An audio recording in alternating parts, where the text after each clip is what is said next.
Inilantad ni Alex Gonzaga na nagdaan siya sa pangalawang miscarriage noong Oktubre habang sinubukan nila ng kanyang mister, si Lipa City Councilor Mikey Morada, na mabuntis siya gamit ang in vitro fertilization, IVF.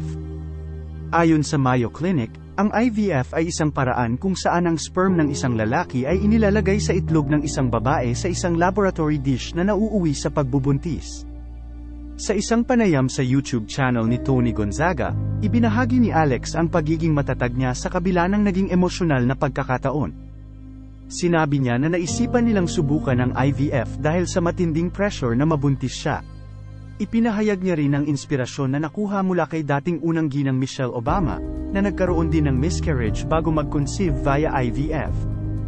Ngunit nang mabago ang procedure, humingi si Alex ng paumanhin kay Mikey, na buong suporta sa kanya.